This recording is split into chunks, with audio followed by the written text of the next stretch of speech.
This week, clean up from a forgotten conflict as Brigadier General Henry H. Sibley, under orders from Major General John Pope, moves to clean up raiding Native Americans and to ensure that General Pope can claim a victory and possibly get back in the good graces of Union High Command.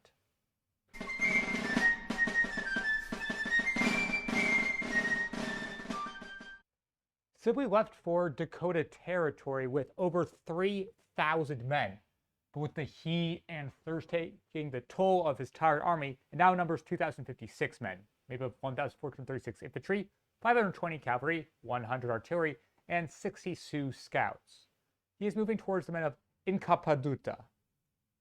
God, my pronunciation sucks. In Standing Buffalo, he wants to end the Sioux raids. Ways that Standing Buffalo can be negotiated with, but Incapaduta needs to be broken away from Standing Buffalo. On the 24th, anticipating a peaceful, if not threat-filled end to the hostilities, men of the Sioux meet with Sibley's scouts. They act peacefully, talking on a hill. When an army surgeon under Sibley moves to talk with his friends, a shot rings out. Paul Crow, a follower of Incapaduta, has started the battle. The scouts on both sides open fire. Sibley assumes that there are anywhere from 1,000 to 1,500 poorly armed enemies before him, so he takes an aggressive stance, sending forward his mounted rangers to charge the enemy, or to be supported by slow infantry and even slower 6-pounder cannon. Sibley was right to take such an aggressive stance, as the Sioux started to flee, though slowly as the warriors took to protecting the women and children. It's a pretty sparse battle, with it mostly being a few shots, and the Union's infantry plundering Incapaduta's supplies. Sibley wants to continue the assault, but misunderstanding of orders has his rangers retire. Sibley lost 3 dead and 4 wounded, while the number of Indian casualties is unknown. Standing Buffalo's Sati Indians no longer can deny battle, and they join Incapaduta. Standing Buffalo himself flees to Canada. Incapaduta soon meets up with 650 Teton warriors, Sitting Bull and Gal.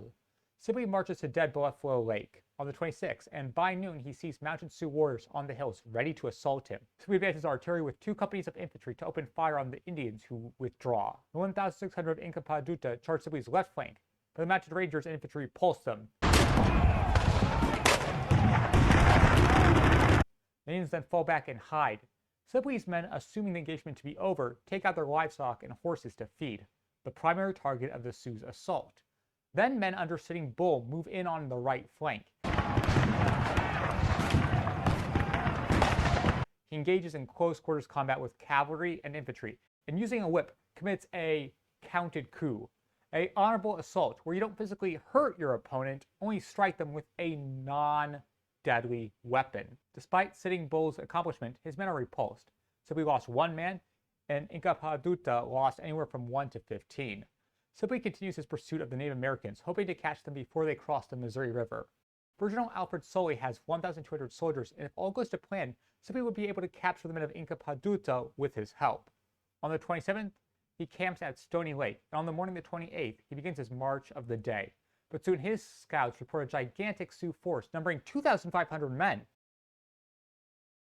Incapaduta says his force at this time was only 1,600, so General Sibley understands what is happening. The Sioux wish to strike his force at a weak point and force him back so they can then destroy Sully's force in full.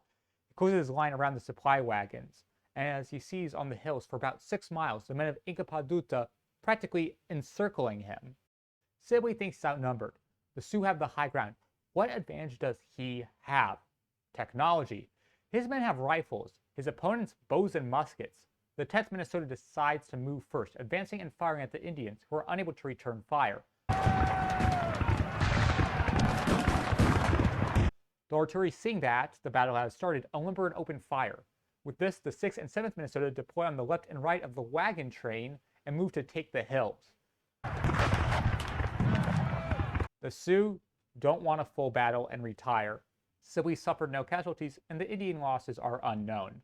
Sibley organizes and continues his pursuit. On the 29th, he sends an advance force to stop the crossing of the Sioux, but he is too late. Where is General Sully? Sibley doesn't know, and without reinforcements or resupply, he decides his expedition is over, but not before reprisal assaults by the men of Incapaduta kill 2 of his men.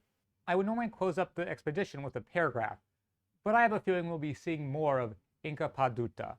Let's move to a more direct part of the Civil War, Morgan's Raid. Last we saw Brigadier General John Hunt Morgan's ill-fated descent into Union territory. A majority of his men were captured, a few escaped, and he is on the run with 400 men. He is being pursued by Brigadier General James M. Shackelford, who has cut off any means of escape, while chasing Morgan with 2,600 men. Shackelford soon encircles the men, and after a failed breakout attempt by Morgan, he surrenders to one of his own prisoners, who paroles him. Major rule of the Union doesn't accept this for numerous reasons I will go over later. Instead, captures the remaining men of Morgan. Morgan lost 23 killed, 41 wounded, and 300 captured. Shackelford suffered nothing. Governor of Ohio, David Todd, leads an inquiry into Morgan's weird surrender, where it turns out that Morgan didn't even surrender to one of his prisoners, but a private citizen to try to get out of the Union's prison camps. Then there is Sickles. He is planning for his testimony. After the huge Battle of Gettysburg, there is to be an inquiry into the climactic conflict. Though Sickles isn't ready to turn into the politician again, writing a plea that he can return to his corps. It will not be long before I'm ready to work again. Can you give me a command? Meanwhile, please do not permit General Meade to break up my corps, which I hear he contemplates. He also pleads with Stanton to speed up the prisoner exchange of an old friend, Charles K. Graham, who has been with Sickles since the beginning, working in the Excelsior Brigade, and was captured in the Peach Orchard. That's where the week ends, a blessedly short one. Is there a conclusion I can really make from this? No.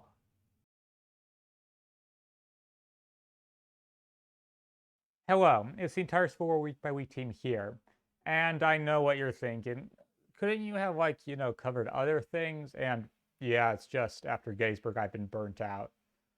I hope that if you're new here, like, comment, and subscribe. Though if you're old here, like and comment is good enough for me.